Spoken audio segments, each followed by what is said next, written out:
too smooth, that mud talking to have your ass in a wreck. Who's signing your check? Pussy better do what he says. We shutting down shows. Ain't gotta put no price in your head. Man, I'm coming for your tongue for all that shit that you said. It makes the heat go boom, boom, boom, boom, boom, boom. What it is, you guys already know what it is. You can tell by that thumbnail right there. It's going to be a serious profile. Yes, we're talking about a legendary figure in the mob underworld, a real one, real life, as real as it gets, in a menudo style, direct fashion. And without too much else being said, man, we're talking about one Danny Popeye Roman, right? And for those of you that have not been on the planet of Earth, right? Let me give you guys the quick profile and the rundown on this individual right here. First and foremost, the utmost respect to a guy of this caliber, of this nature, of this status. Okay, this man has achieved or did achieve status in the gang underworld in an organization, quietly as is kept, that not many people have. Okay, growing up in South Los Angeles, South Los, and being a gang lord, basically is what they considered him. You gotta say that this man was different. Okay, this man held weight. This man carried his weight with a certain criteria in a certain way. Okay, he was with the business, indubitably, and in that fashion. Okay, but Daniel Roman Popeye, I remember first hearing this Vato's name a long time ago. You know, and it was neither here nor there because Sasuke, that was none of my business what he had going on. But his name was ringing bells, definitely. Even in Northern California, everybody knew who Popeye was or what he was about. You know, to what degree of what he was about, we couldn't call it. But at the same time, we knew that he was a real one. He was as real as he got. You know, coming from an organization down south like La M or the Mexican Mafia, you have to be with the business. Okay, first and foremost, you're going to be well respected. You're going to be adhered to. You're going to be admonished as that one. Okay, and there's several carnales and several individuals made members that demand and deserve the respect that they're given. Okay, now growing up north, you know, being a norteño and being a norteño soldado, it was always taught to us and instilled in us that these were the enemigas, these were targets, these were vatos that we needed to focus on. This was our focal point. If we ever came across these individuals, they were to be dealt with swiftly. Okay, and I'm sure they felt the same way about us.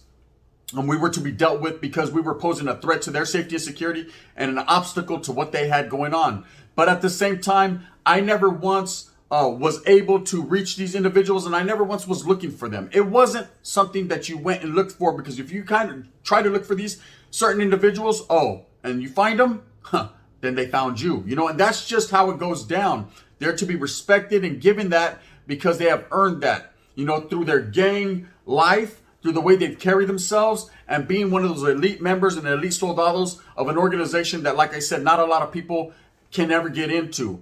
You know, and you got to understand, when someone is raised a certain way from a certain barrio, a neighborhood, and they gain that notoriety, they gain that loyalty from the other vatos from their hood, from their barrio, they gain that respect, man. But having respect, that feels even better, right? That's probably one of the best feelings. I remember myself gaining some respect within my neighborhood, gaining some respect because I went to the California Youth Authority and held my own down south. And then, of course, gaining respect because I was in and out of county jails, holding it down, functioning actively as I was supposed to for what I signed up for. Okay, on the wind's blowing, on the dotted line. And then, of course, going to prison and holding it down. When I would get out, people would look at me a certain type of way, either whether it be fear or it was loyalty and love, you know, embracement, canalismo. It was there because they felt that all the sacrifices, the necessary sacrifices I had made, deserved that. And I felt they did at that time, right? Now, you got to understand that Daniel Roman Popeye, coming from the South Los area, is a very treacherous, dangerous, and notorious area.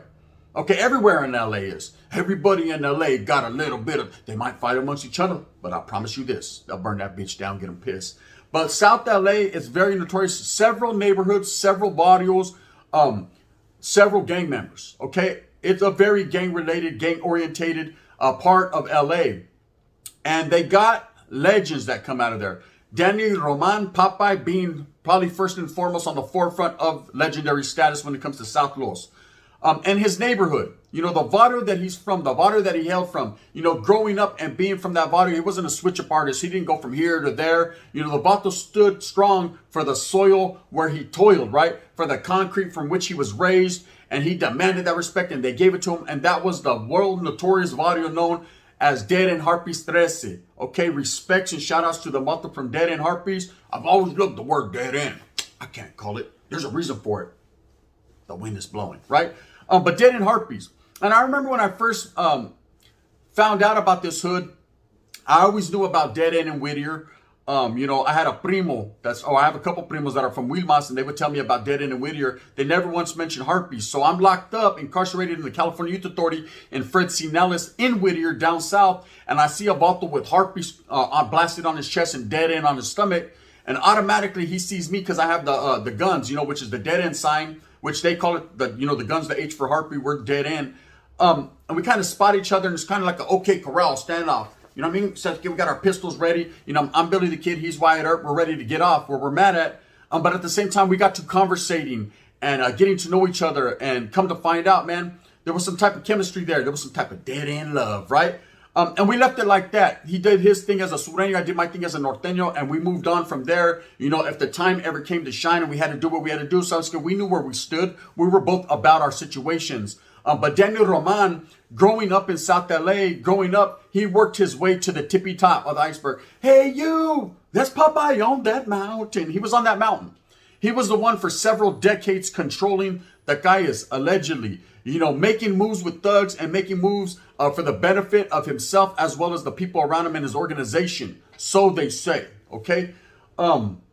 But anyways, I remember, a lot of people weren't speaking his name other than the gang underworld and the people that knew better, that were doing better. We knew what was up. We kind of knew, and we studied these individuals, who they were, where they were from, what they were about. And Popeye's name always rang true as being a true soldado, individual, like I said, he had a group of soldados, not only from his barrio, but a lot of the outlying barrios too, that were totally dedicated to this vato. Now, if you've ever watched the movie The Tax Collector, it came out a few years back, and I did a spill on it right on Gunners Collective, and I tripped out on it. Shout out and respects to Conejo, man, who fucking made that movie what it was. The Tax Collector was loosely based on Popeye Roman, okay? Someone that was able to network and facilitate and run an empire, the Roman Empire, right? From Pelican Bay, deep in the bowels of the dungeon of the shoe. And it's happened. Allegedly, several members from different organizations have been able to control the calle, they say, from Pelican Bay. Am I going to sit here and tell you the details on what goes into it and how they did it exactly? Chale. That's not for me to speak on. But at the same time, I will say this. It happens. It happens in everyday life. So Popeye, being a truly dedicated soldado and a carnal for so many years, was very well respected and basically had his piece of the pie. He was doing his thing. People knew not to fuck with Popeye because not only was he a very charismatic individual with the mentality of a monster, a very quiet individual, at the same time, when he put his foot down and what he demanded, it happened. Sasuke, hey, what he said went. Period, plain and simple. And a lot of people understood that, and a lot of people knew that he wasn't the one to be played with. He was about his feria, and the feria is what he wanted. Period, plain and simple. He had earned that. See, when you're living that life and you're in gangs, what is it ultimately all about? Well, I'm going to tell you what it was all about to us, Sasuke, and to a vato like Popeye Roman. It's about feria. It's about saca la bolsita. It's about, I'm going to go ahead and need my separate minds. No. Separate minds from yours, puto. Straight up, I'm going to go ahead and need that. But that's mine too. Sasuke, I need that too.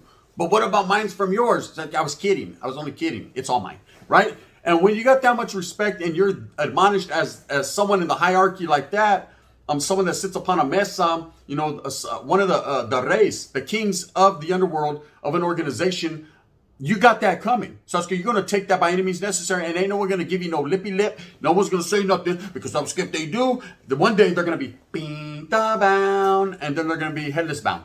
That's it. That's how it goes down. If you knew better, you would do better.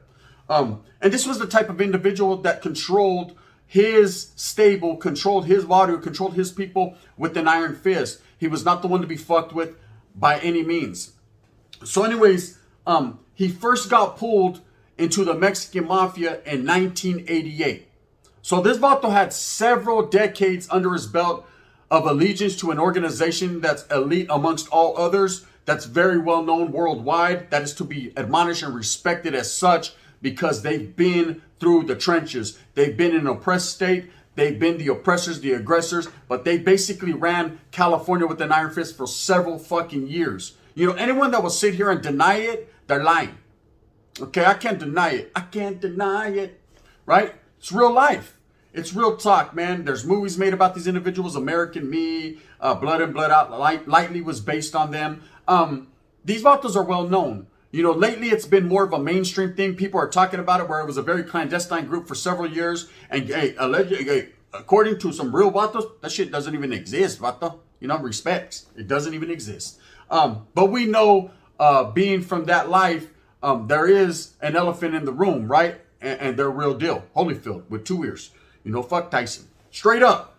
So in 1988, he was pulled as a carnal, a made man, you know, within the mafia and the mob. And he was doing his thing. You know, he was starting to accumulate his power, starting to gain his respect, and doing what he did. Of course, he was locked up in 1985 for a first-degree murder, for which he was given the LWOP. For those of you that don't understand what the LWOP is, it's life without the possibility of parole. Meaning, guess what? A silla. See that seat right there? Yeah, sit down. For how long? Forever. Without the possibility of nada.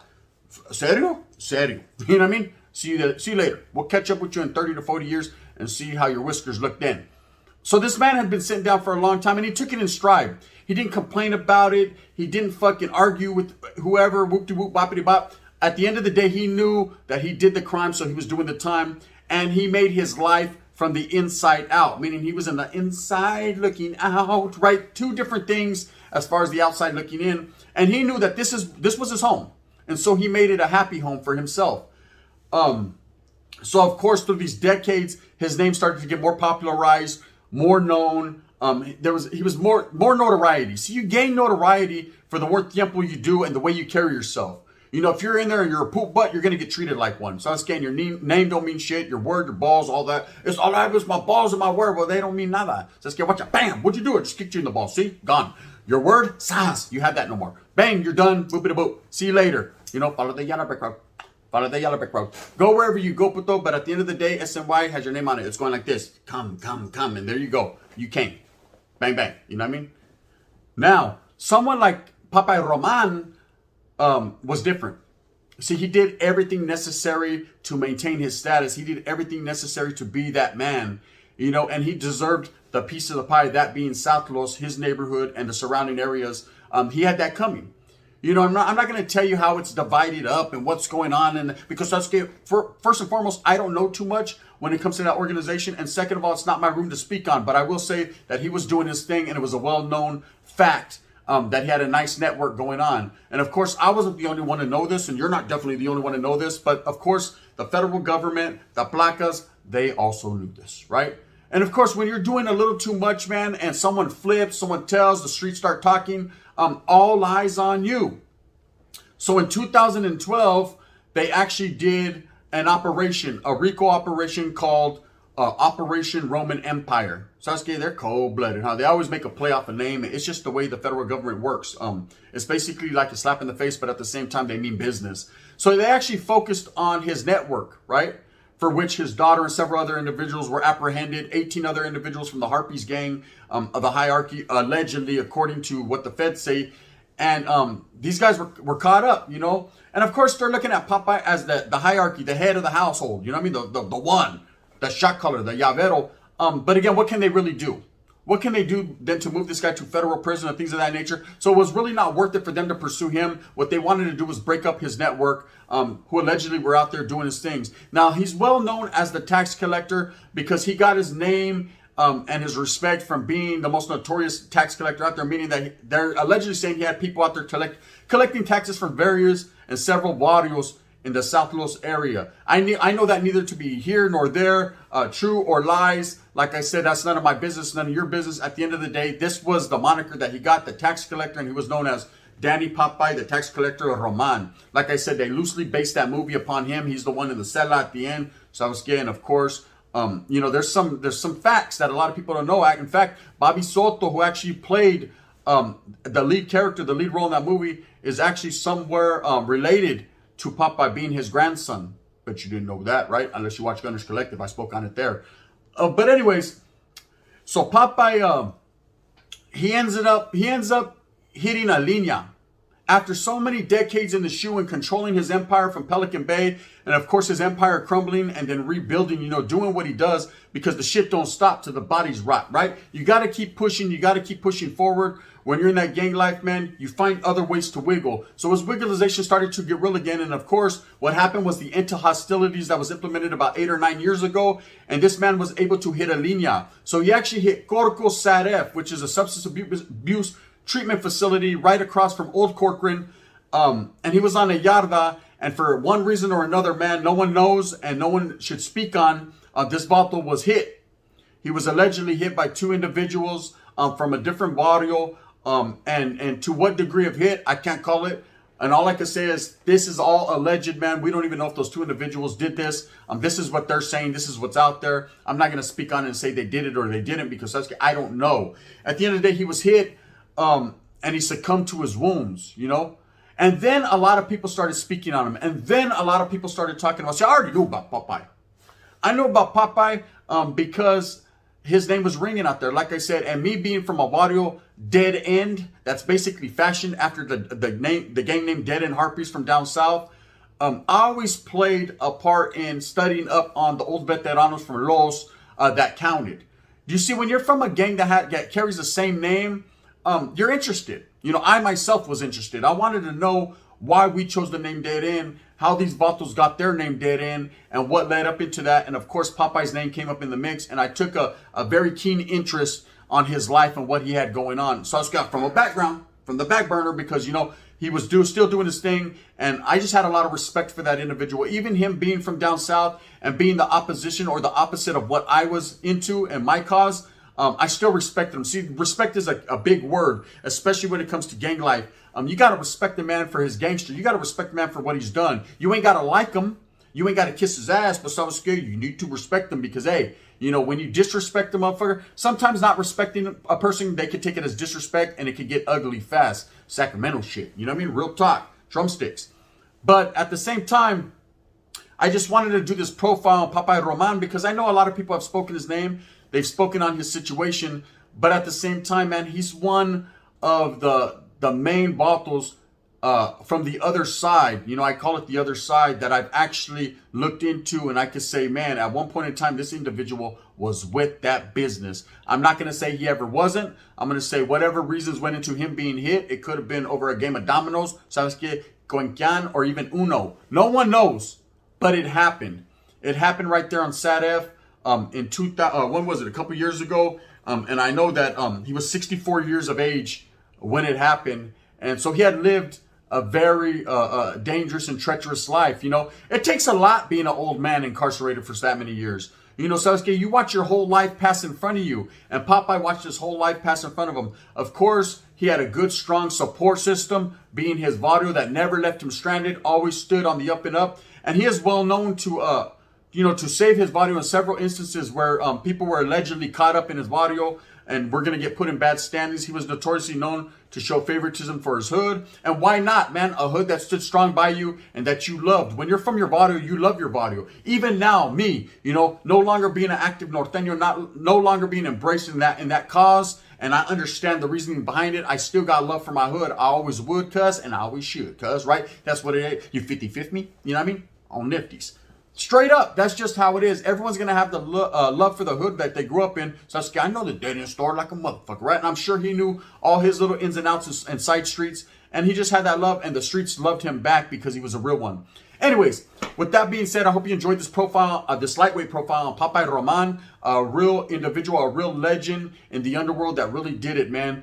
He is no longer with us. Condolences to his familia. He's to be well respected. At the same time, whatever led up to his demise is what led up to it. That's part of gang life, man. Eventually, it's out with the old and in with the new. He was an old legend, man. It was his time to shine. He had his time. And again, man, his name will forever be cemented in the folklore of Chicanoism and Sureñoism and Emeism.